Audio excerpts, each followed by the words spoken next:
José Bernal Ballesteros, investigadora CONACYT y docente de la misma Facultad de Derecho. Cedo la palabra a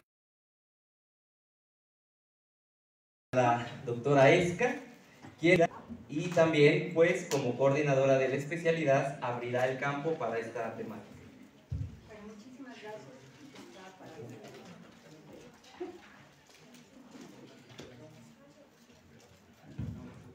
Bueno, buenas tardes, sí se escucha, ¿verdad? Bueno, primeramente, bienvenidos a aquellos que es su primera ocasión en la Facultad de Arquitectura. Sean bienvenidos todos. Esta es la sede de la especialidad en accesibilidad universal.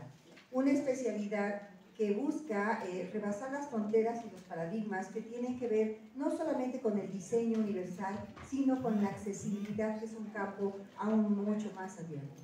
Cuando hablamos de accesibilidad universal, nos referimos a 3 dimensiones que se han de reconocer como las dimensiones actitudinales, primeramente, qué cuestiones culturales nos hacen mirar a las personas diferentes con cierta lente.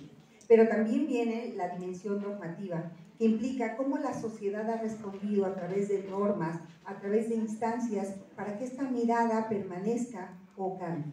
Y finalmente la dimensión física cognitiva, que está no necesariamente solo en manos de diseñadores, arquitectos y urbanistas, sino en general de todos los que desarrollamos gestiones, donde claramente tenemos siempre la posibilidad de relacionarnos con personas con una gran diversidad. No hablo específicamente de discapacidad porque mucho se ha malentendido que la accesibilidad universal es un tema específicamente limitado a estos grupos. En realidad, la accesibilidad universal intenta abrir los espacios de discusión de todos los no binarios, adultos mayores, personas en condición de pobreza, por supuesto, personas con discapacidad, incluso grupos que aparentemente no se visibilizan como vulnerables, como los niños o como las mujeres, que también corresponden a un tema importante acá.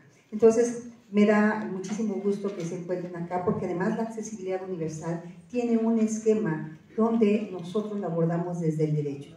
Sí, en nuestro caso ser abogados, somos arquitectos, algunos diseñadores, hemos sumado afortunadamente a personas muy destacadas dentro del campo de las leyes, y esa es la razón por la cual hoy nuestra conferencia discute en torno al derecho. El derecho es la base fundamental de la accesibilidad universal, porque muchos se han malentendido que es algo actitudinal, es decir, es algo que puedo hacer si quiero, es una especie de esquema asistencialista, y esta es una gran falacia. La accesibilidad universal es un derecho, por tanto es algo a lo que estamos obligados a ejecutar. Así es que muchísimas gracias a todos, bienvenidos, muchas gracias a nuestra ponente, y por supuesto también especialmente agradezco a la doctora Itzel por la gestión para este evento. Muchas gracias.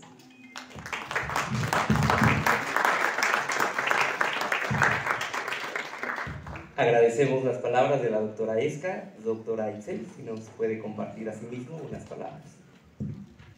Muy buenas tardes, bienvenidas, bienvenidos. Un placer, un gran gusto poder estar aquí en esta conferencia de la doctora María José Bernal, porque estamos ubicando la parte multidisciplinaria en esta especialidad. Siempre festejo y felicito el trabajo que la doctora Esca Solano realiza en esta especialidad, porque la multidisciplina que ha logrado ella relacionar, correlacionar y además lograr llevarla al campo institucional, que es el que nos tendría que ocupar e importar, sobre todo desde la perspectiva jurídica, pues es altamente vanguardista. Así que muchas felicidades, doctora Esca, por todos los esfuerzos y trabajos que ha ido generando para esta especialidad. Una especialidad además a la que yo me permito invitar a todas y a todos los que nos acompañan desde la licenciatura en Derecho. Ya tenemos algunas personas que han tomado esta especialidad. Actualmente todavía tenemos una estudiante que egresada de la Facultad de Derecho aquí en la especialidad en Derechos en Accesibilidad Universal. Así que bueno, pues invitarles a que en esta especialidad que es altamente vanguardista. La accesibilidad universal, además de ser un derecho fundamental, es una figura estructural que deriva del reconocimiento de toda persona como sujeto de derechos. De momento esto nos cuesta trabajo como de asimilar por qué las cosas han estado con tantos conflictos y con tantos compromisos hoy gubernamentales, en donde prácticamente abrimos una caja de Pandora y nos dimos cuenta que lo veníamos haciendo muy mal. México es el último país a nivel latinoamericano en entrar a un sistema internacional de dignidad humana ante la OEA y ante la ONU. El ser el último país nos genera muchos más compromisos porque traemos muchos más rezagos de haber hecho estas transformaciones jurídicas. Como bien dice la doctora Esca, la norma jurídica es la base que permite las estructuras de todos los demás campos que tienen que estar involucrados en la accesibilidad universal, reconociéndola y además comprometiéndose a proteger como un derecho fundamental. Esto es realmente muy complicado para una cultura que no contaba y que todavía no cuenta con una educación en dignidad humana. México ha hecho compromisos desde 1995, después en el 2005, para crear una educación desde la dignidad humana. Estos compromisos los hicimos ante la ONU, no los hemos podido cumplir. Vamos en la quinta fase del Programa Mundial de Educación en Dignidad Humana y no hemos podido entrar a la primera fase.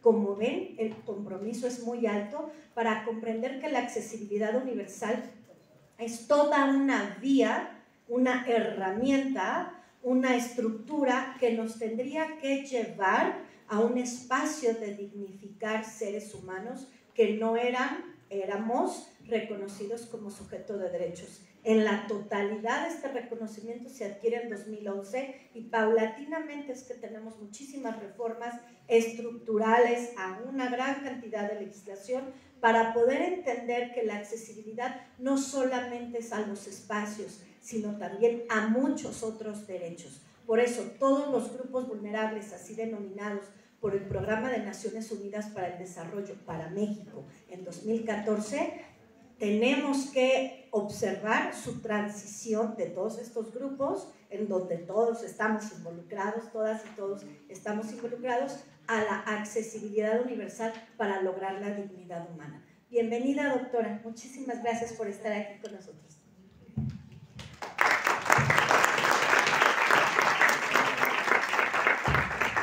Gracias por las palabras, doctora Itzel, doctora Esca. Les invitamos a que puedan pasar al auditorio. Y de esta manera me permito presentar de nueva cuenta a la doctora María José, comentando también, leyendo una breve semblanza. La doctora María José Bernal Ballesteros es doctora en Derecho por la Universidad de Santiago de Compostela en España y doctora en Administración Pública por la Universidad Anáhuac. Actualmente está realizando un postdoctorado en la Universidad Autónoma de Baja California. En sus primeros años como abogada, ejerció en materia de derecho civil, familiar, mercantil, administrativo, derechos humanos y amparo. Más adelante, tuvo la oportunidad de trabajar como investigadora en la Comisión de Derechos Humanos del Estado de México y entre 2018 y 2024 fue titular de la Defensoría Municipal de Derechos Humanos de Toluca, donde impulsó estrategias de protección y promoción de los derechos fundamentales. En la actualidad, la doctora es miembro del Sistema Nacional de Investigadores Nivel 1 del CONACYT. Combina además la labor académica con la docencia en la Facultad de Derecho de la Universidad Autónoma del Estado de México y en posgrados en la Facultad de Derecho de la Universidad Autónoma de Baja California. A lo largo de su trayectoria ha publicado 15 libros, además de varios capítulos de libro y artículos en revistas científicas a nivel nacional e internacional. Le damos el micrófono. Muchas gracias. Muchas gracias. Buenas tardes, chicos. ¿Cómo están? Bien. ¿Sí me escucho? Antes que nada, pues agradecer, yo muy contenta porque cuando salimos de nuestros espacios y de nuestras facultades siempre es una vibra y un ambiente distinto. Uno agradecer a la doctora por abrirme el espacio de esta facultad, que somos vecinas. Yo soy egresada de la Facultad de Derecho. Yo venía mucho a la cafetería por unos chilaquiles cuando era estudiante, pero pues ahora gracias por abrirme este espacio, este auditorio. A la doctora Itzel, gracias doctora por esta gestión para poder platicar con este público bonito, a los profesores, alumnos que me acompañan el día de hoy.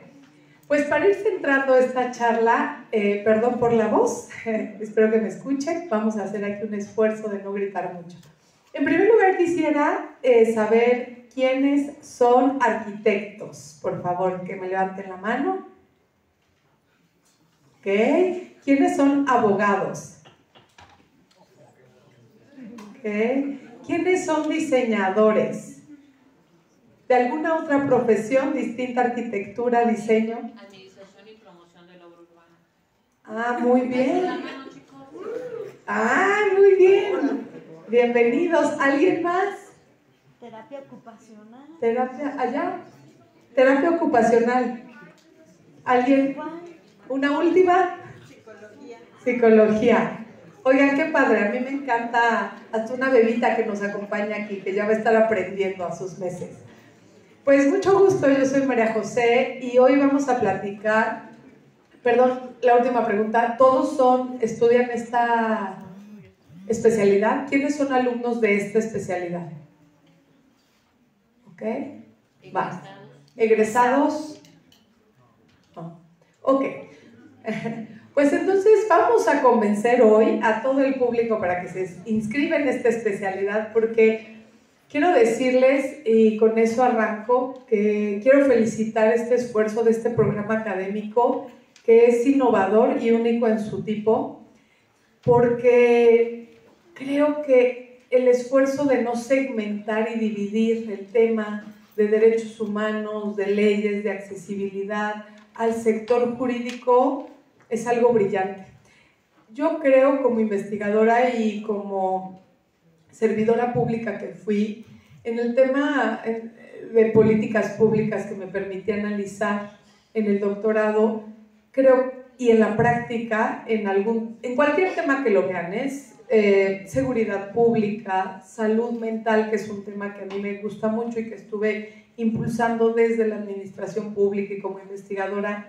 El primer problema que yo encontré es que estaba segmentado y que se creía que la solución pues era de los diputados, de derecho, de legisladores, y pues mientras ellos no lo resuelvan, pues nosotros no tenemos nada que hacer. Y con esta primera pregunta voy a dar inicio y yo preguntaría, ¿por qué es importante la accesibilidad universal? ¿Por qué una especialidad tan innovadora? ¿Por qué tendría que ser esto relevante? Y ya nos los anticipaba la doctora Itzel, y es que porque la respuesta se la voy a dar yo, pero la vamos a ir desmenuzando. Esto es importante porque dicen que es un famoso llamado derecho humano. ¿Todos hemos escuchado esta palabra? Sí, ¿verdad? Sé que hay algunos abogados, pero otros no. Y pues ahí está. De entrada sabemos que es importante porque es un derecho humano. Pero, ¿qué implica esto? ¿Qué se imaginan que implica que algo sea un derecho humano? ¿Sí? Pues que por el simple hecho de ser humano, de existir, de nacer, ya cuentas con ellos. Debería de ser así, ¿no? Palomita. ¿Qué más implica cuando ustedes escuchan? ¿Qué les viene a la cabeza? ¿Derecho humano? ¿Derecho fundamental? Obligatoriedad. Obligatoriedad. ¿Allá? Universal para todos. Claro. Y ahí está el tema. Entonces, ¿por qué es importante la accesibilidad universal? Ya nos lo decía la doctora. Pues porque es un derecho humano, un derecho fundamental. ¿Pero qué es esto, María José? Pues fíjense bien, hay muchos tipos de derechos. No voy a hacer una charla muy jurídica ni aburrida, no se preocupen, esto es muy digerible, lo vamos a hacer muy dinámico, pero sí es importante que lo entiendan bien. La diferencia entre cualquier otro derecho y un derecho humano, y por qué hoy la accesibilidad universal está categorizada en este rubro, y qué implica. Un derecho humano, como bien lo decían, debiera ser un derecho que todas las personas tenemos, que el Estado no nos los otorga, pero nos los reconoce. Esto quiere decir que lo tenemos con independencia de un marco normativo, ¿no? Pero lo ideal es que existe en nuestra Constitución y en nuestras leyes. Si hay algo que no queda claro o es muy jurídico, me levantan la mano, ¿eh? Entonces, cuando yo les explico a los alumnos que no son abogados, que es un derecho humano, yo les digo, mira, cuando yo pienso en un derecho humano, ojo, imagínense todos acá una bola de cristal. ¿Sí se la imaginan? Adentro de esa esfera de cristal hay un líquido. ¿Tu nombre? ¿Quién me ayuda a responder? Octavio. A ver, Octavio, si yo te digo, oye Octavio, ¿sería posible que me regalaras un pedacito de tu esfera de cristal? Solo te voy a robar un chiquitito, pero no te preocupes, no se te va a romper tu esfera de cristal. ¿Me puedes dar un pedacito de tu esfera de cristal? Sin que se rompa tu esfera de cristal. ¿Uno chiquititito? No, porque se sale, aunque sea tantito, ¿no? Líquido. ¿Ubicamos qué pasa? No hay manera de que Octavio me dé un pedacito de su esfera de cristal sin que se estrelle su esfera, se rompa y encima se salga el líquido que hay. ¿Ubican todo su esfera de cristal? Los derechos humanos son una unidad, lo mismo que una esfera de cristal.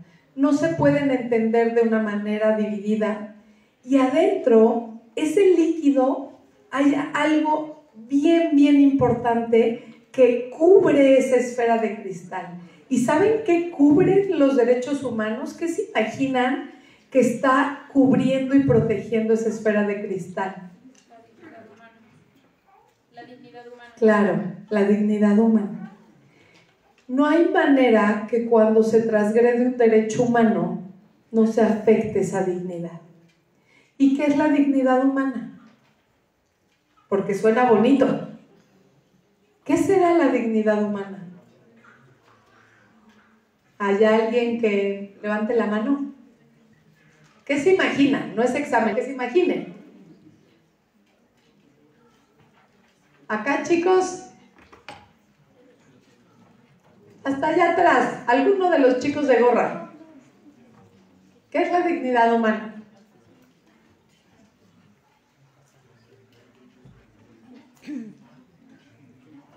¿No?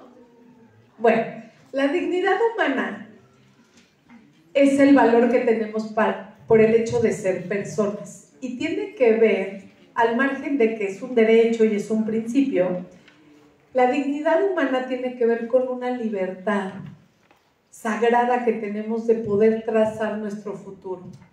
Es decir, puede el Estado querer ser un Estado con una religión determinada. De repente imagínense que viene un presidente y nos dice, todos en México van a ser musulmanes, ¿no? El Estado podrá querer algunos fines, pero la libertad de mi dignidad, el poder trazar mi proyecto de vida, tiene que ver con esa dignidad, que no puedo ser yo un medio para que alguien o el Estado lleve a cabo una actividad. Las personas somos un fin en sí mismos y nadie nos puede obligar a llevar un tipo de vida porque somos seres dignos y libres. Es decir, yo puedo trazar mi vida en la medida que no afecte a los demás, por esa dignidad y ese valor que tengo como persona. Entonces, los derechos humanos, a diferencia de cualquier otro tipo de derechos, porque hay muchos, y solo nos vamos a enfocar en este derecho humano, ¿en qué son? Tienen principalmente tres funciones principales. Como ya dijo su compañera, la primera va a ser proteger la dignidad, la otra va a ser fomentar el desarrollo integral de las personas. Los derechos humanos son progresivos y buscan el desarrollo pleno e integral consecutivo de la persona humana. Y el último punto es que los derechos humanos sirven como límite a los abusos de las autoridades. y también de los particulares, ¿eh? Ahorita hablaremos de eso. ¿Hasta aquí vamos bien? ¿Sí? ¿No los escucho? Sí. Ok, no se me duerman, ¿eh? Entonces, lo primero que les quiero decir es, pues antes de que ustedes solo entiendan que la accesibilidad es un derecho humano, pues quiero que entiendan qué es un derecho humano y por qué esto es importante. Aunque no somos abogados todos, hay algo importante que tienen que conocer, que es, al menos, ¿qué dice su artículo primero constitucional?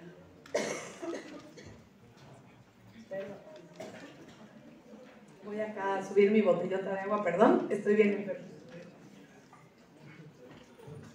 Y entonces, lo mínimo, porque ojo, chicos, el desconocer la ley no nos exime de nuestras responsabilidades.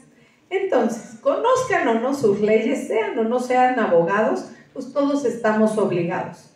Alguien que no sea abogado, que no sea de mis colegas, ¿sabe o he escuchado en su especialidad a lo mejor qué dice el artículo 1 o de su Constitución? ¿Con qué tiene que ver? Allá arriba. Creo que tiene que ver con el gozo de los derechos humanos. Muy bien. ¿De qué carrera eres? Administración y promoción de la obra urbana. Oh, muy bien. Me da mucho gusto saber que aparte de los abogados, los demás conocemos la Constitución. Muchas gracias, es correcto. El artículo 1, chicos, sí o sí lo tienen que conocer. Y este artículo, como bien decía ya la doctora Itzel, fíjense bien, les voy a explicar algo que tienen que entender y que aunque es un poquito jurídico, para su especialidad es indispensable que lo entiendan. Voy a intentar hacerlo de una manera muy sencilla, pero si hay algo que no queda bien claro, necesito que me lo digan, ¿ok? Vale. Fíjense bien, en el 2011 hubo una reforma en materia de derechos humanos, la más importante. Entre otros 10 artículos, se modificó el artículo 1 de la Constitución. Antes del 2011, el sistema jurídico, o sea, el sistema jurídico es lo que rige en nuestro país, pues las leyes, el sistema de justicia, la administración, la procuración de justicia. Ojo, vean bien, antes del 2011, nuestro sistema tenía en el centro a las leyes.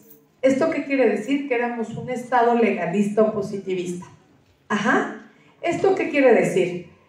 Ustedes no son abogados, pero les voy a poner un caso de abogados. Llegaba la señora con el abogado y le decía, oiga, abogado, ya me quiero divorciar.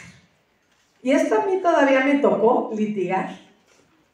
Y entonces me parecía yo ya lo veía un poco raro, ¿verdad? Pero así era. Y entonces llegaba la señora y decía, oye, es que es la tercera vez que me pegó. O al revés, ¿eh? O sea, no es una cuestión de género. Yo lo que quiero que se entienda no es una cuestión de género, sino el tema legalista. Entonces, ven el abogado y le dice, híjole señora, ¿y denunció en su momento? No, pero pues no trae ahorita nada. No, pero ya me quiero divorciar. Híjole, a ver, espere. Voy a abrir el Código Procesal Civil. A ver si hay una causal de divorcio que podamos ajustar ahorita. Y entonces abrí el abogado, oye, violencia pues no la tenemos acreditada, embriaguez, no sé cuál era otra, causales de divorcio. Adulterio, ¿lo cachó? No, pues entonces tampoco. No, bueno, así se iban, no se puede, no, ¿qué cree? Que el juez no le va a dar el divorcio. Así era. Aunque hoy a ustedes jóvenes les parezca chistoso porque entendemos hoy que esto es más sencillo, que es decir, ya no es mi voluntad compartir la vida con esa persona y me puedo divorciar. Pero antes, y ojo, yo no soy muy grande, ¿eh? Hace poquitito no se litigaba así. Y no se litigaba así porque en el centro de nuestro sistema jurídico estaban las leyes, los códigos, la Constitución todo lo procesal. Esto estaba raro, ¿no? No lo ideal es que podamos divorciarnos o podamos, a ver, ojo, yo no estoy promoviendo el divorcio, pero estoy diciendo que no puede ser el centro las leyes, sino la persona, nuestra dignidad y nuestra libertad y nuestra tutela de derechos. Y entonces, el Estado en el 2011 hace una reforma en donde se crea un nuevo contenido de su artículo 1 constitucional. Que esto es algo que hoy en día tienen que conocer, sean abogados o no. Es obligatorio. Ustedes van a salir de aquí, van a ser, ya en lo particular les obliga, pero después más aún si van a ser servidores públicos de cualquier orden, en cualquier ramo, cualquier autoridad, están obligados. Y a partir del 2011, lo que quiero que entiendan, porque tiene que ver con esta especialidad y que tiene que ver con esta accesibilidad universal. Ojo, a partir del 2011, del 10 de junio del 2011, en el centro de su sistema jurídico, ¿qué creen que hay? Los derechos humanos, la persona, y la dignidad de la persona y los derechos de las personas. Ahora todo es diferente. Ahora todo se tiene que determinar, sí, en el marco de la legalidad, por supuesto. Jueces, magistrados resuelven de acuerdo a las leyes, pero siempre van a priorizar la tutela de la dignidad y los derechos humanos de las personas. Y no solo es una cuestión de jueces y magistrados, sino todas las autoridades. Todo el Estado nos tiene que poner en el centro de todas sus políticas públicas, de todos sus programas, de todas sus determinaciones, de todo lo que tiene que hacer el Estado. Y ahí es entonces donde tiene un poco de sentido esta accesibilidad universal. Hasta aquí, ¿vamos bien o estoy hablando en japonés? ¿Bien? ¿Bien? ¿Los que no somos abogados, bien? ¿Hoy qué hay en el centro del sistema jurídico? La persona, su dignidad y la tutela de sus derechos humanos, ¿vale? Y entonces, como bien dice su compañera, el artículo 1, ¿qué dice? Su artículo 1 constitucional, más o menos, dice que todas las personas gozamos, nadie nos los da, ¿Se acuerdan de Malala? ¿Qué derecho no le garantizaron? Bueno, muchos, ¿verdad? Pero, ¿cuál fue la problemática? ¿Cuál? La educación. ¿Ustedes creen que porque en el estado de Malala su constitución, sus leyes no le garantizaron este derecho, ella en realidad no lo tiene? ¿Sí lo tiene? Claro. Entonces, el Estado no nos los da, no los reconoce. Los derechos humanos los tenemos todos por el hecho de ser personas, ¿ok? Entonces, la Constitución en el artículo 1, a partir del 10 de junio del 2011, dice que todas las personas gozamos de derechos humanos y que las autoridades, en primer orden, también los particulares, pero las autoridades en primer orden tienen la obligación de proteger, garantizar, investigar, reparar, sancionar en materia de derechos, o sea, nuestros derechos humanos, ¿ok? Y digo, no solo, es claro que siempre decimos, ¿no? Pues el Estado lo tiene que hacer, pues las autoridades lo tienen que garantizar, y nos quejamos mucho, ¿no? De que hace falta mucho que hacer en leyes, de autoridades, de los gobiernos, ¿cierto? Y esto es así. ¿Pero ustedes creen que los particulares lo estamos haciendo bien? No los escucho. No, ¿verdad? Hay muchas cosas que no están bien. Y ahorita vamos a hablar de igualdad y de accesibilidad. Lo que les quiero decir es un dato importante. Y no lo digo yo, lo dice la Constitución, las tesis de la Suprema Corte.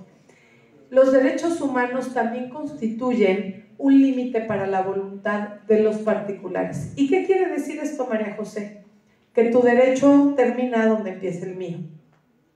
Fíjense que a mí, yo llevo años dedicándome al tema de los derechos humanos, y la pandemia para mí fue en muchos sentidos triste, pero fue un ejemplo claro. Yo trabajaba en una administración municipal, estuve ahí con 4 presidentes y durante la pandemia alguno me decía, oye María José, a ver, quiero sacar un decreto donde obligue, recién empezó la pandemia, recién empezó, donde obligue a todas las personas que transitan en nuestro municipio que si quieren estar en un lugar público, se pongan un cubrebocas. ¿Esto es violatorio de derechos humanos? Yo les pregunto. ¿No? ¿Sí? No, porque cuando se ponderan los derechos, se vería vulnerado el derecho a la salud. En este caso sería más importante, ¿no? Muy bien.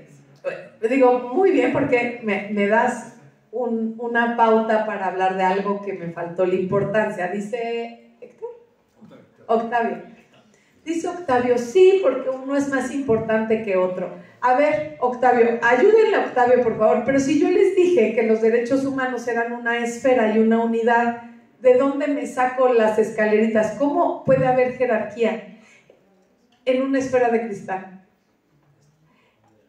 ¿Hay algún derecho humano más importante que otro? No. Entonces, ¿qué hacemos? A ver, ¿derecho humano a la vida o derecho de accesibilidad universal? Porque yo ya vengo aquí de hablar de accesibilidad universal, pero ¿qué tal que el derecho a la vida es más importante? Mejor les doy la conferencia del derecho humano a la vida. ¿Qué será? ¿Qué se imaginan que esté pasando? ¿Alguien que me resuelva esta gran duda? Ahí lo que se imaginen.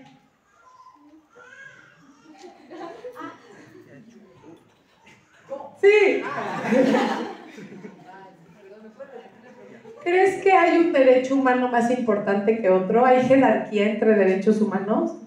Es que el ejemplo que ponía de la salud de COVID, pues a lo mejor se podría decir que sí, porque fue una situación de salud para todos a nivel mundial. Entonces yo creo que en ese ejemplo en específico, a lo mejor se aplicaba lo del cubrebocas, ¿no?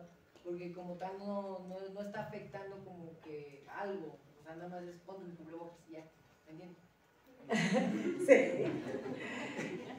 Pero si es mi cuerpo y hay un derecho humano del que yo puedo hacer uso de mi propio cuerpo, allá atrás, ¿qué opinan? Sí, adelante. Yo creo que no hay jerarquizaciones de derechos humanos, sin embargo aquí ya transgredí el derecho de la otra persona a la salud al no portar el cubrebocas, porque pues se comprobaba que se transmitía si no usabas el cubrebocas. Perfecto. ¿Tu nombre? Alejandra.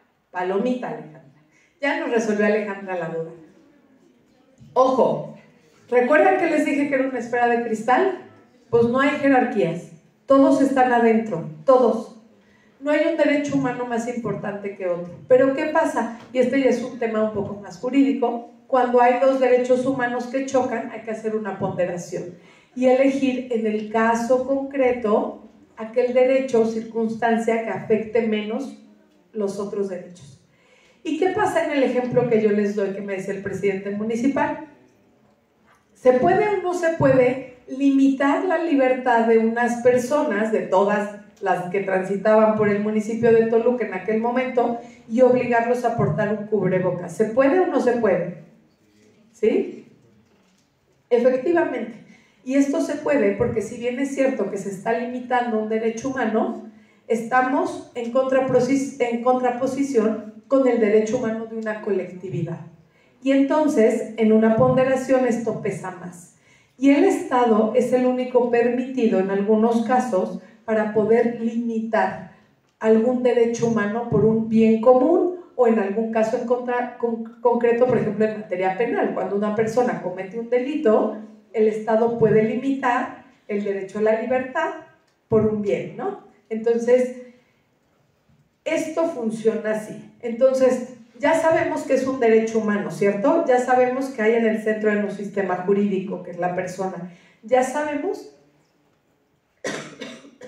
que los derechos humanos son una unidad, que son indivisibles, que no hay jerarquía, pero que en casos concretos se pueden ponderar, ¿cierto? ¿Vamos bien? Ok, entonces, vayamos con el derecho humano de accesibilidad. Esta especialidad es importante porque trata de un derecho humano. Trata de un derecho humano con un enfoque multidisciplinar que en la práctica, jóvenes, no saben la importancia y el impacto que tiene para la vida digna de las personas. Hablar de accesibilidad universal, la accesibilidad universal es una puerta grande que va a permitir que las personas puedan gozar de otros muchos derechos humanos. La accesibilidad es esa puerta grande que hoy atinadamente en esta facultad le están dando la importancia y le están abriendo para un sinfín de perfiles que desde distintas áreas van a poder mirar la accesibilidad universal, así como una perspectiva de género, una perspectiva de infancia y de derechos humanos, son unos lentes adicionales que hay que usar, porque si no se estudia y no se comprende el trasfondo que hay en un tema como accesibilidad universal, perspectiva de derechos humanos, grupos vulnerables, no vamos a poder cambiar esto. Y su carrera, llámese urbanismo, arquitectura, derecho o mercadotecnia, ¿cómo decirlo?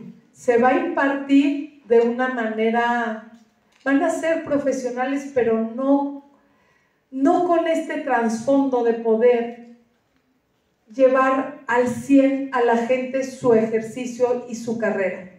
Y entonces, el derecho humano a la accesibilidad nos va a permitir pues justamente tener acceso no solo a un edificio, a servicios, a temas tecnológicos, y este acceso es indispensable para gozar.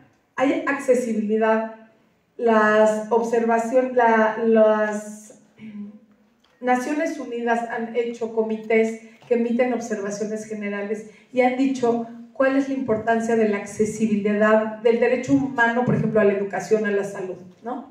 Si no hay accesibilidad, ¿de qué sirve que haya una ley de educación? ¿De qué sirve que haya una ley de salud? Si no hay accesibilidad, si no hay medicamentos, si no hay hospitales, si no hay caminos para que la gente llegue, si nadie puede ser derechohabiente, si nada tiene sentido. La accesibilidad no solo tiene que ver, como ya lo decían, con las personas con discapacidad. Hay otro término para poder entender bien este derecho que ya lo refería la doctora Itzel, que es importante, que es el concepto de grupos, personas en situación de vulnerabilidad. ¿Han escuchado por ejemplo, que las mujeres pertenecen a un grupo en situación de vulnerabilidad? ¿Alguien sabe por qué? ¿O si está o no de acuerdo? Porque a mí, alguna vez en una asesoría con una diputada me decía, le tocaba la comisión de género. Entonces hablábamos de este tema y me decía, mira, María José, yo ya estoy hasta acá del tema de género y yo te voy a decir en confianza algo. Yo no me siento una mujer vulnerable. Y yo me quedé pensando, bueno. Pero antes de decirles qué les respondí, quiero que me digan ustedes si las mujeres somos o no un grupo vulnerable. ¿Qué opinan? Sí. ¿Que sí? Ah, pero la profesora, ella se sabe la respuesta. ¿Alguien más? O más bien, que me levante la mano si alguien como la diputada dice, María José, yo no me siento una mujer vulnerable.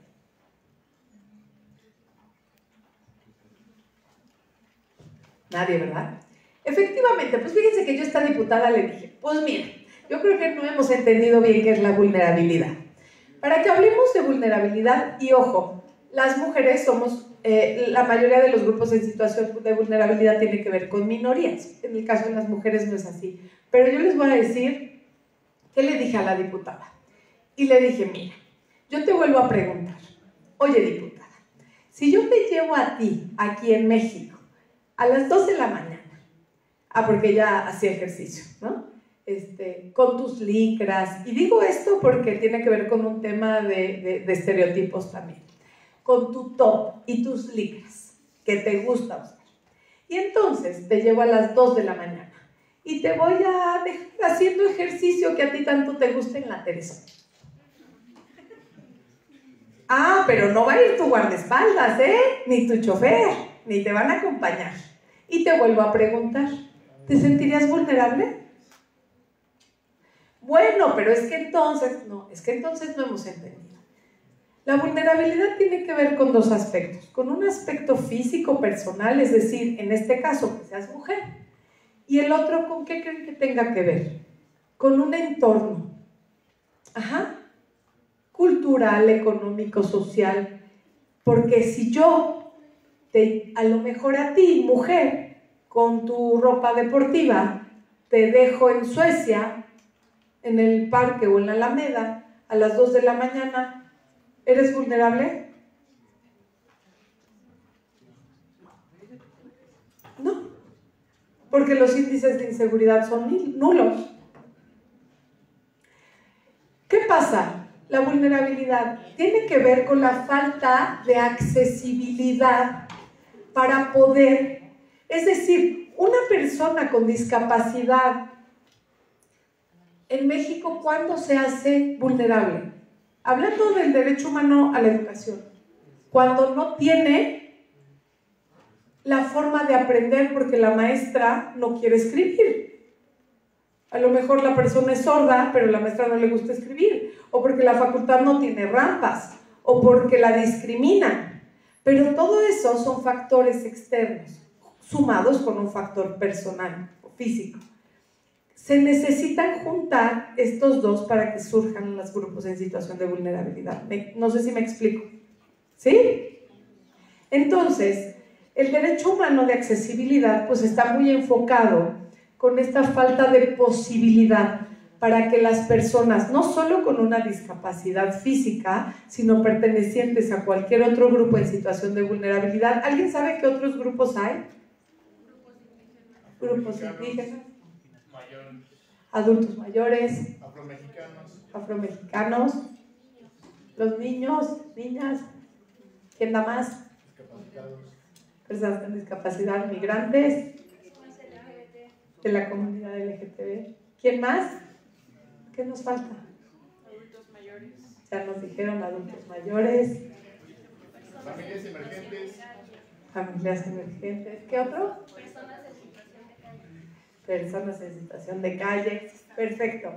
Entonces, de lo que se trata esta especialidad, que hoy aplaudo, es de que podamos entender el contexto y la importancia de que la accesibilidad se materialice. Y ya decía la doctora que inauguraba esta plática, que la accesibilidad tiene que darse en tres aspectos.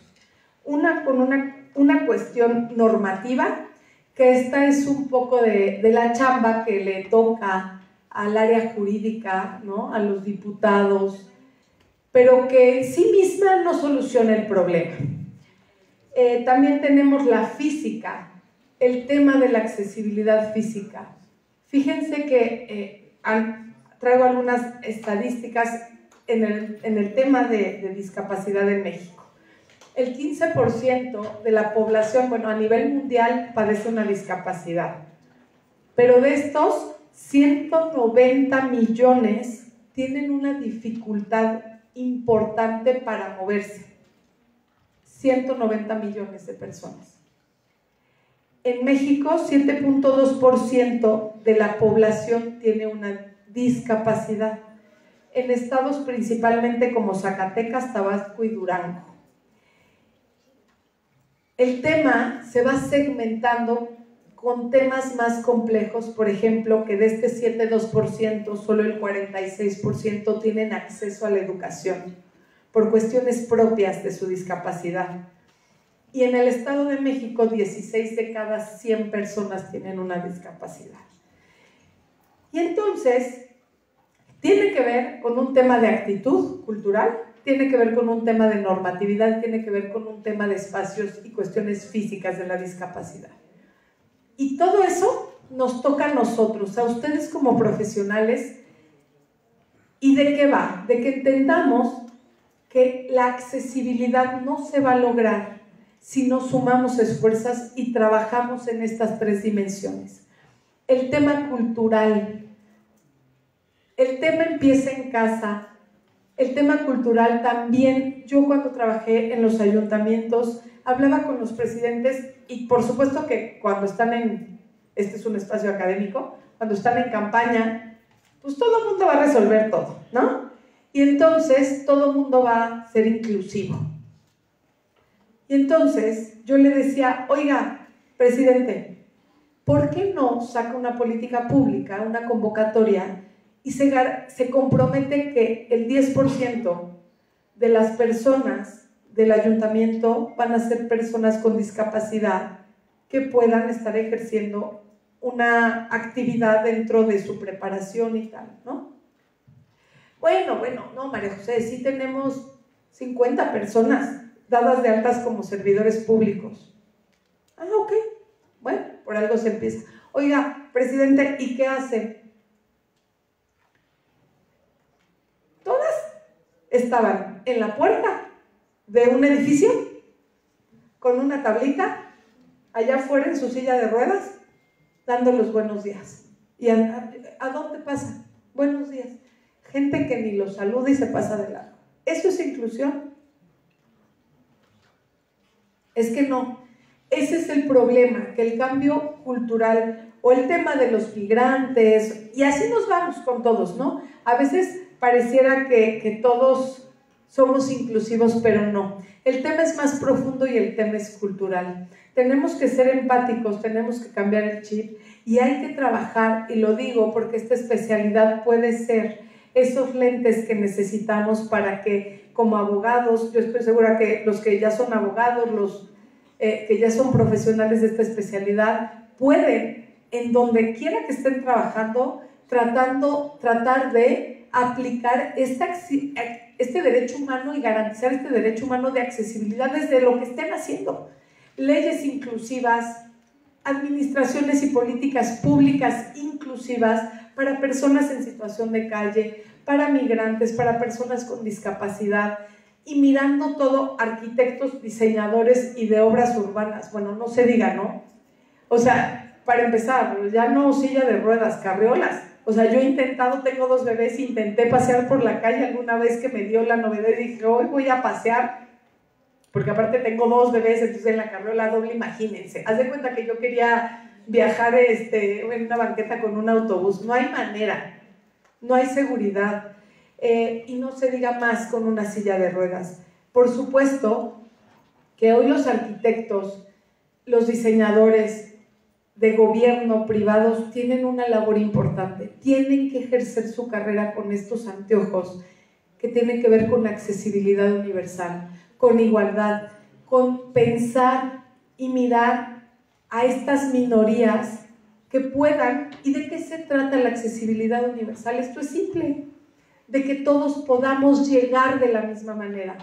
No importa si yo llego por una rampa y tú por unas escaleras, que todos lleguemos a garantizar nuestro derecho de petición, de educación, no importa cómo lleguemos, pero que todos podamos gozar de ese derecho. El derecho humano a la accesibilidad no puede verse afectado por cuestiones de discriminación, de estereotipos. Hay que cambiar el chip, hay que entender, ojo, la discapacidad no está ajena a nuestras vidas, Ustedes van a ser papás, la mayoría, van a tener sobrinos. La vida, hoy, la accesibilidad, no podemos esperar a nosotros tener una persona, un amigo con discapacidad para decir, ah, chin, sí, me faltó aquí como arquitecto hacer una rampa. Hoy tenemos, yo los felicito, y con esto voy más o menos cerrando, para decirles que el derecho humano de accesibilidad, al igual que todos los otros derechos, están dentro de esta esfera, y que hoy tienen la posibilidad, a través de esta gran especialidad, de poder ponerse estos anteojos de ser empáticos, de desarrollar esas políticas públicas, leyes, edificios, diseños, de manera que todos podamos llegar y que sean esos anteojos quienes permitan ser las manos y los garantizadores y los tutores de los derechos humanos de quienes no pueden por una condición ajena a su voluntad, porque ellos no decidieron pertenecer a este grupo de situación de vulnerabilidad. Ellos quisieran responder y vivir de manera plena como ustedes lo son de afortunados.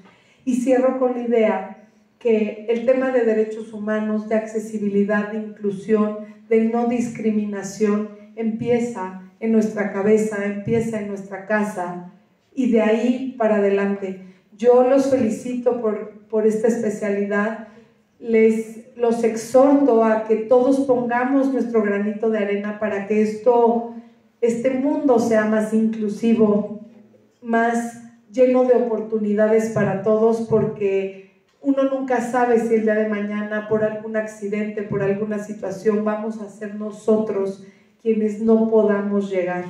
Garanticemos el derecho de accesibilidad de todas las personas y seamos personas pensantes, empáticas, que busquemos este cambio social y que nunca nos quitemos estos anteojos de accesibilidad y empatía para quienes más lo necesitan. Pues yo con esto cierro, espero no haberlos aburrido y dejo un espacio por si hubiera algún comentario o alguna duda. Muchas gracias.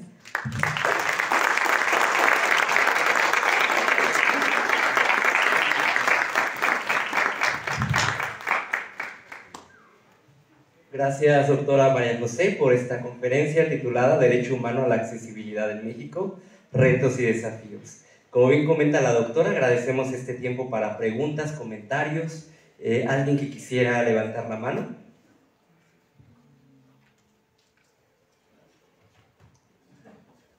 ¿Ninguna pregunta? ¿Comentario?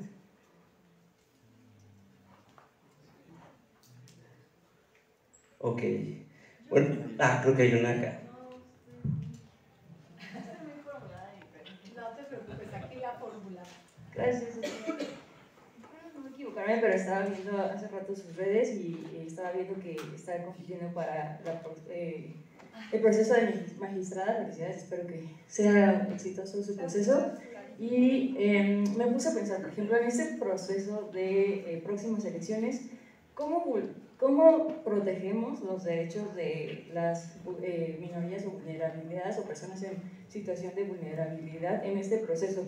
Había escuchado una entrevista de radio en donde creo que era el INE que decía que pues, las personas con alguna discapacidad pues están fuera de estas elecciones. En cuestión de ¿cómo aseguramos por sí, cada que hay un proceso de elecciones para personas con algún tipo de discapacidad, pues está como este voto previo a las elecciones o alguna casilla especial en los centros de votaciones? Pero en ese sentido, de por sí es un proceso difícil de entender cómo vamos a votar. ¿Cómo explicamos, por ejemplo, a una persona con alguna discapacidad cognitiva cómo vamos a votar? O sea, ¿cómo se debe de votar?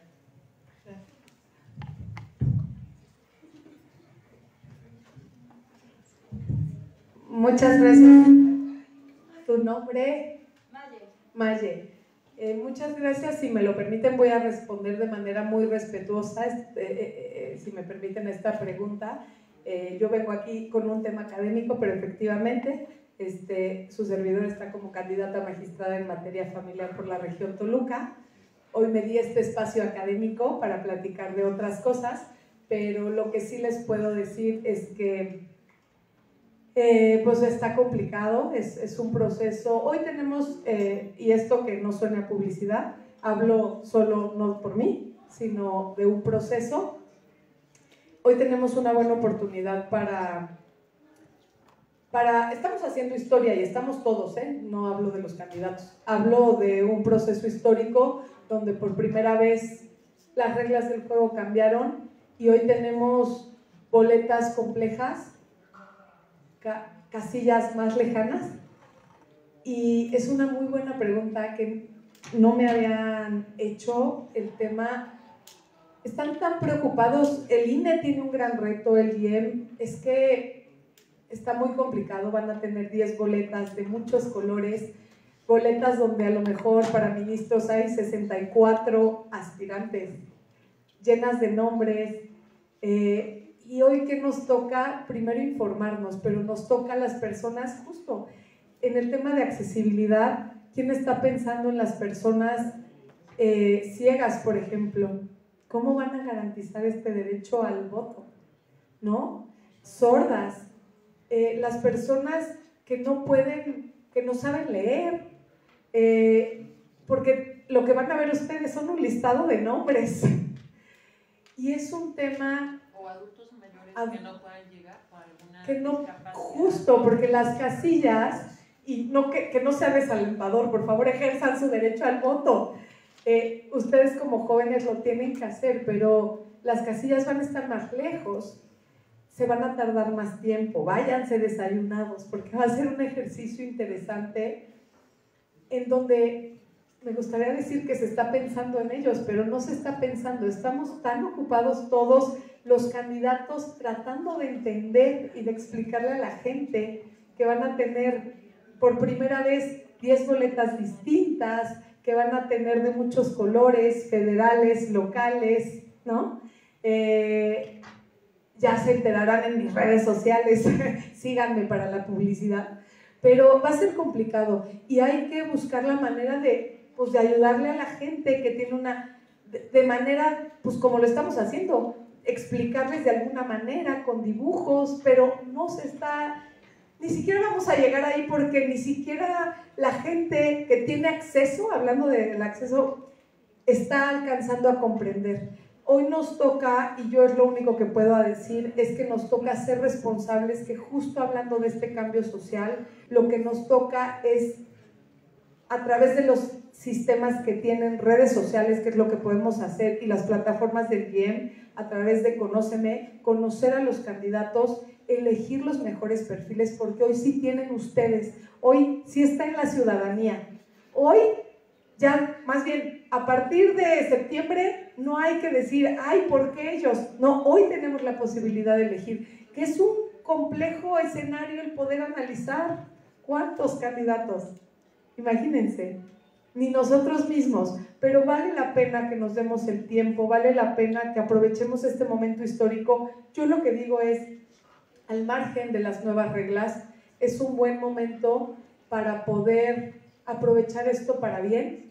Evidentemente, como todo cambio profundo de raíz, va a haber áreas de oportunidad para el 2027, que sean las siguientes elecciones, y mejorar lo que se tenga que mejorar.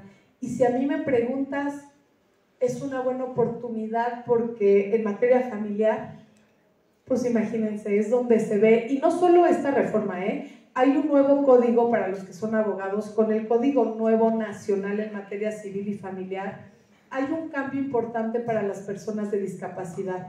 Hoy, antes la ley decía que eran incapaces y que no eran sujetos de derecho y que no podían involucrarse en sus juicios.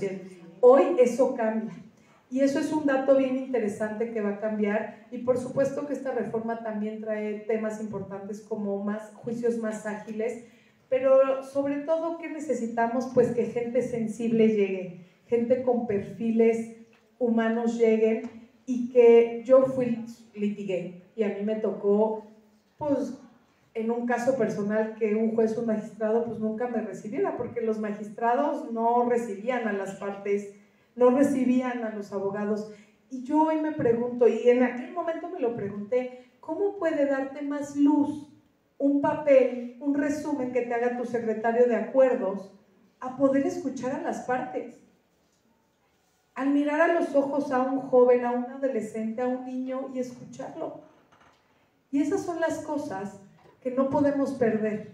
Yo los invito a que hagan un ejercicio de reflexión, a que participemos, porque si no participamos esto no va a cambiar. Y a que me sigan en mis redes sociales. Muchas gracias. Gracias, doctora. ¿Alguna otra pregunta, comentario? Creo que tenemos 2 manos levantadas, 3. Creo que en el orden empezamos acá y vamos al segundo y tercer lugar. Sí, hola, ¿qué tal? Buenas tardes. Bueno, ¿qué método usted aplicaría para garantizar el derecho a la accesibilidad? O si quieren me paro acá para que no estén... Si no le comparto ese... Ah, perfecto, para...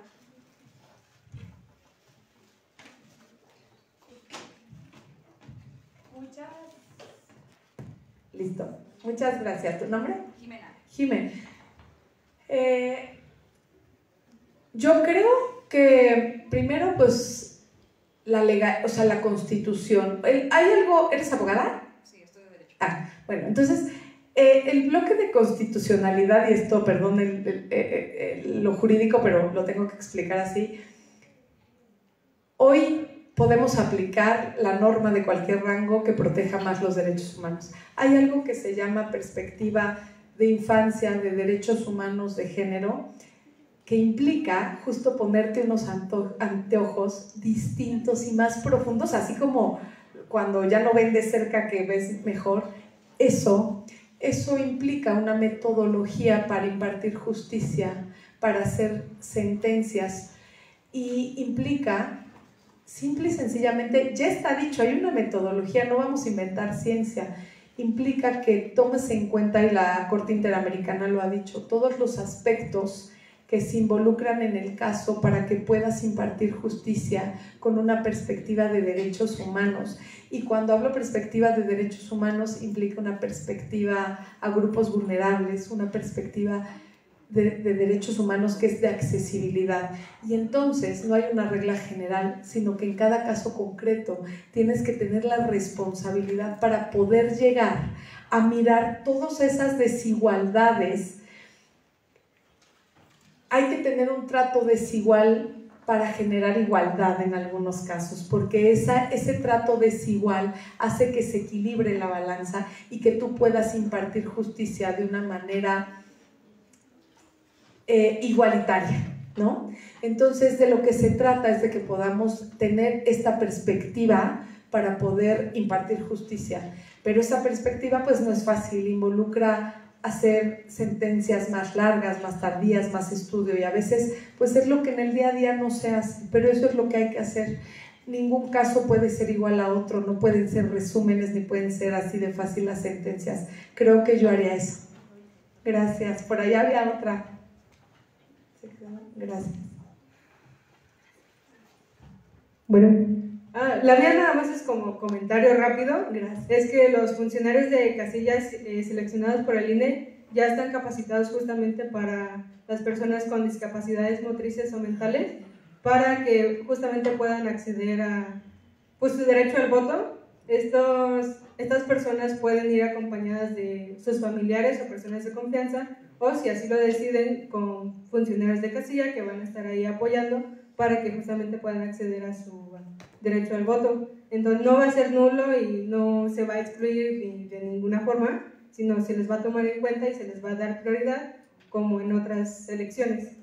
Ah, pues mira, muchas gracias. Aquí ya nos resolvieron la duda. Te agradezco mucho. Hay voto remoto y no sé si del caso yo estuve de casilla y voto para personas en prisión preventiva. Ah, miren, ya también nos están aquí resolviendo las dudas. Muchas gracias. Ah, bueno, acá y luego acá. Hola, yo soy Alma. Relacionado a lo que acaba de comentar, sí está bien que tomen todas esas iniciativas y justo todas las cuestiones que sean necesarias, pero hay una parte importante donde siento que no está adecuado. Hay personas que tienen alguna discapacidad y son independientes y no los dejan tener acceso a ciertas instituciones o algo para hacer algún trámite y no los dejan ir solos, y ellos son independientes.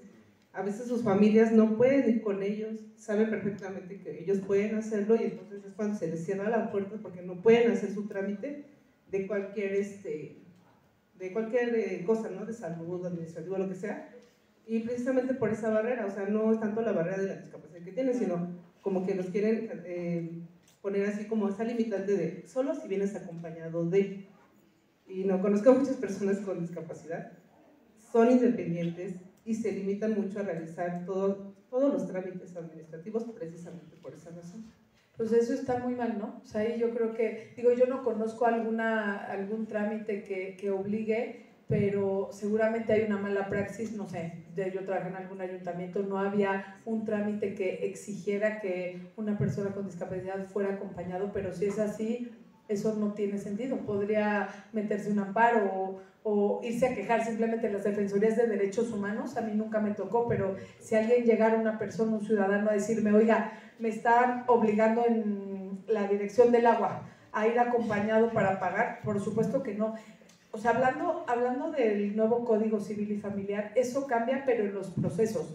O sea, antes se pensaba que tenían que ir con alguien o tener un tutor siempre. Hoy dice, si la persona tiene la posibilidad de comunicarse y ser independiente, es un sujeto de derecho, no importa la discapacidad. Y en una oficina, en un trámite, en un servicio, no hay, o sea, es inconstitucional, es ilegal y es motivo de una queja en derechos humanos el que a ti como persona con discapacidad te obliguen a hacer un trámite de manera acompañada. Ahí lo que hay que hacer es mirar para que la persona pueda interponer una queja de manera inmediata. Nadie le puede negar ni le puede obligar absolutamente nada. Eso no tiene sentido y hay que cambiar el tema y hay que hacer que las personas con discapacidad puedan meter una queja en la Comisión de Derechos Humanos, es muy rápido, en las Defensorías de Derechos Humanos. O sea, tienen que exigir, es más, alguien de la Defensoría Municipal, si es un tema de un trámite, no sé, de un ayuntamiento, tendría que ir a liberar eso y a decirle, oye, hazte un lado y él va a ir a realizar su trámite. Eso es violatorio de derechos humanos y justo no ayuda al tema de accesibilidad. Y son gratuitas las quejas, muy rápido, no necesitan abogado, se puede hacer vía telefónica. Las instituciones de derechos humanos justo es lo que hacen. Todos los ayuntamientos tienen una defensoría de derechos humanos, ¿qué es lo que hacemos? Eso, justo. Gracias. Gracias. ¿Puedo hacer otra pregunta de otro tema? Bueno, basándonos en derechos humanos, bueno, el derecho a la salud principalmente para las personas mayores, yo que soy del área de terapia ocupacional, que digo, para mí desde mi perspectiva, también por lo del área que es sociosanitaria, considero que la terapia ocupacional es fundamental y que es un derecho humano para las personas mayores precisamente porque les ayuda a tener una calidad de vida mejor hasta el último de sus días, ¿no? De acuerdo a sus características. Pero bueno, ya investigando, me encuentro con que ya no es solo pelear por un derecho a un acceso a la salud, sino cómo hacen o cómo se puede ejercer ese derecho a la salud si existen barreras, vamos a hablar específicamente de las barreras, de la infraestructura, que no le permite ese acceso a la persona mayor a llegar a recibir un derecho a la salud de terapia ocupacional precisamente porque no hay acceso físico que le permita ese acceso. Entonces ahorita lo que estaba viendo era que había ya como la iniciativa de que ellos ya no lleguen a los centros de salud o que ya no lleguen a los hospitales, sino que sea el personal que llegue a sus hogares y que les permita tener ese acceso. Pero esto también no está bien. Bueno, yo considero que no está bien, ¿no? Porque ¿cómo es posible que el Estado pueda decir, a lo mejor me sale más barato mandar al personal de salud a sus hogares que adecuar un entorno seguro para las personas mayores? Bueno, para todos, ¿no? Pero en este caso para las personas mayores. Entonces, si la persona mayor tenía la oportunidad, no sé, un día de acudir a una cita médica, de cualquier atención, no solamente de terapia ocupacional, pero por ese motivo o por esa inaccesibilidad que existe, no va, ese era su único momento de tal vez distraerse, de estar encerrado en su casa, ¿no? Porque las personas mayores pues ya no salen con tanta frecuencia como lo puede hacer otra persona. Entonces, ¿cómo podríamos ahí, o de qué manera se puede empezar, o por dónde, ¿no? Porque si lo veo así como mucho conflicto y que generamos muchos problemas de todos lados y que no se solucionan. Pues mira, ¿qué te digo? Esa es una pregunta del millón. Es otro comercial. Acabo de sacar un libro sobre salud mental. El derecho humano a la salud mental. Y justo tiene que ver lo que tú hablas de terapia ocupacional, por eso lo vinculo, con el derecho humano a la salud mental. Lo cierto y lo triste, y en lo que concluye mi obra, es que no hay políticas públicas eficientes y en México no se garantiza ese derecho humano a la salud mental. Y eso va de la mano con lo que tú estás diciendo. Me gustaría decirte que es más sencillo y que hay una receta secreta, pero no lo es. Porque vamos muy atrás, porque el presupuesto que se destina, dice la OMS que debería ser sobre el 5%, en México se destina más o menos 2.4, pero ese de 2.4, el 80% se destina a equipamientos de hospitales, y de ahí así, o sea, no llega. No hay presupuesto, no hay políticas, no hay programa. La ley general, no hay una ley general, la ley de salud tuvo una reforma en mayo del 2022 y se agregó un rubro de salud mental que se agradece, pero lo cierto es que dice que ahora todos los hospitales públicos y las instituciones que brindan salud son los responsables y tendrán áreas de salud mental. Y pues lo complicado es que ni existen todavía las áreas, están lejos de existir, y que ni siquiera hay posibilidad de que te den una cita para un psicólogo pronto y ni siquiera para un psiquiatra. Los psiquiatras no hay, no nos alcanzan, México no tiene los suficientes hospitales psiquiátricos, dice la ley que ya solo son temporales, por 3 meses, ya no pueden ser permanentes, y los que hay son mucho más privados, son costosos, y los pocos públicos que hay están, por ejemplo, en Ciudad de México, en Monterrey, en Guadalajara, en ciudades grandes, y no son accesibles. Con lo cual te quiero decir que si no hay para una terapia psicológica ante una depresión, una crisis importante, un intento de suicidio, pues menos para una terapia ocupacional. ¿Qué nos queda? Generar políticas públicas. Yo a través del ayuntamiento impulsé mucho el tema de salud mental y hay que picar piedra, no te estoy diciendo que no. Lo que se necesita es que donde tú trabajes piques piedra y sobre todo que te acerques a las áreas de primer respondiente, que son los ayuntamientos, y que te presentes y lleves una buena iniciativa a los presidentes, a los institutos de las mujeres, a los DIFs, y que digas, a ver, hay estadística de cómo sirve, tengo esto, por favor, contraten a personas para que les podamos dar a través del DIF y sus programas y de los institutos de las mujeres terapia ocupacional. Haz un plan de trabajo, y eso es un tema que si lo vinculas con salud mental se te puede abrir mucho las puertas. Sí se puede, hay que tocar piedra, eso nos toca a nosotros cuando no hay nada y es lo que hay que hacer. Gracias. Gracias, doctora. Por tiempo damos espacio para las 2 participaciones que habían levantado la mano. Tenemos una aquí y después pasamos a la segunda participación y damos por concluido. Hola, doctora. Yo estoy realizando una investigación respecto a las personas de talla baja y pues mire, en relación a la materia de educación, derechos humanos para servidores públicos, cuando yo hablo a CODEM y tengo esta experiencia, contacto con la titular del área de grupos vulnerables y personas adultos mayores. ¿Susana? No, no recuerdo el nombre aún.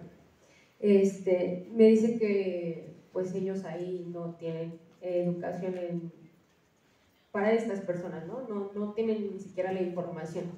Entonces yo quisiera preguntarle a usted, como ex defensora municipal de los derechos humanos aquí en el Ayuntamiento de Toluca, si considera como grupo vulnerable a las personas de talla baja, tienen accesibilidad laboral, educativa, en la salud. ¿Qué sabe respecto a las personas de talla baja? Tendríamos que, gracias, me parece muy interesante. Sin lugar a dudas, en el tema de accesibilidad, si hay ahí que implementar políticas. Yo supe, y a lo mejor deberías de investigar, lo que yo supe hace como 2 años, es que la comisión, justo con el tema del derecho humano a la accesibilidad, estaba haciendo un estudio, porque todavía yo era defensora, y nos pidieron por parte de la CODEM hacer visitas guiadas para los edificios, para medir qué tan accesibles eran los ayuntamientos. Sobre eso debes de encontrar información. ¿En qué área lo estaban haciendo? Quizás en la secretaría. Si quieres, me mandas un mensajito y por ahí veo si recuerdo quién me estaba haciendo estas visitas, pero sí hay un estudio. No podríamos catalogar como tal, o sea, yo no te diría en tu protocolo catalógalo, tampoco podemos estar pensando que todos son grupos en situación de vulnerabilidad, pero justo si lo llevas de la mano con la falta de accesibilidad o falta de garantía del derecho de accesibilidad a las personas de talla baja en el sector, no sé, urbano o en el sector salud, en algún sector, te quedaría una tesis padre, una investigación padre. Lo que tienes que hacer, evidentemente fallas hay, creo que tienes materia, hay que buscar estadística, hay que armar un buen protocolo, solo define y ubica bien tu tema de investigación y creo que te puede salir algo importante y creo que sí debes de poder tener acceso a algunos datos que te permitan centrar bien la investigación, pero me parece que es un tema que sí te va a dar para un buen trabajo de investigación. Gracias. Gracias, doctora. Damos paso a la última intervención. Gracias. Gracias. Yo solo quería compartir una metáfora que escuché de una doctora, se llama Selene, es socióloga de la UNAM, y la traigo a colación porque veo que usted utiliza mucho el recurso de las gafas cuando se trata de las perspectivas, y esta metáfora me gustó mucho porque ella dice que lejos de ver las perspectivas como unas gafas que podemos ponérnoslas y quitárnoslas cuando quisiéramos, ella lo asemeja a que tenemos que operarnos de las cataratas. Ella dice que el no poder ver estas circunstancias que degradan a otras personas no es algo que puedes quitarte y ponerte, sino es algo de lo que te tienes que operar para que puedas conscientemente todo el tiempo ver diferente.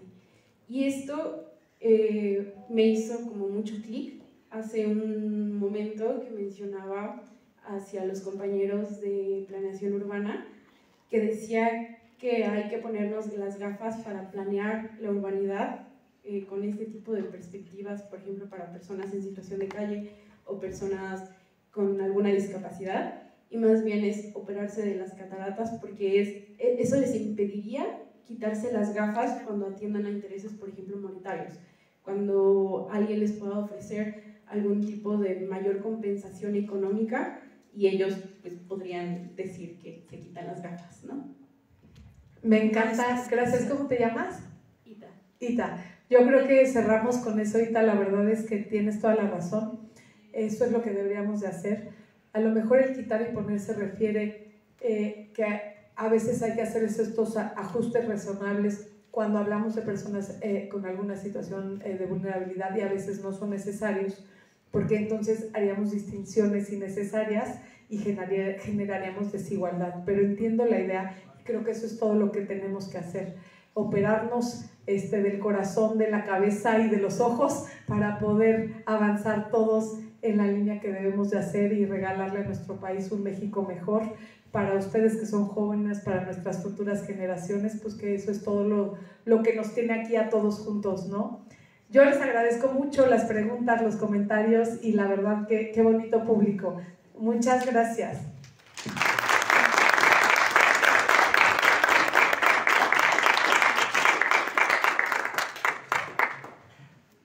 Doctora, muy buena tarde. Buenas tardes.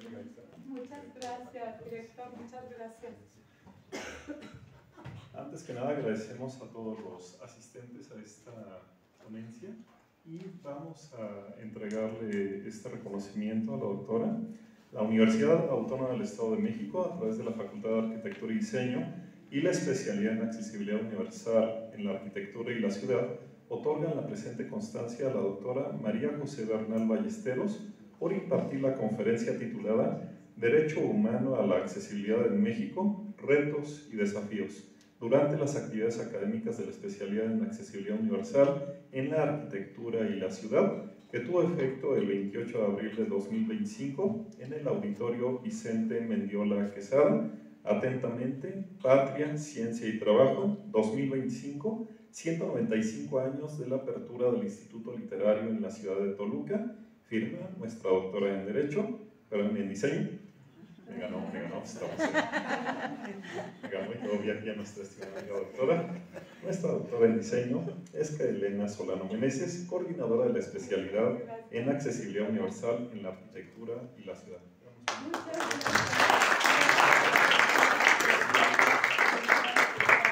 Esta especialidad tan innovadora que tanta falta hace para que podamos de manera conjunta trabajar en un tema que tenemos ahí una deuda pendiente.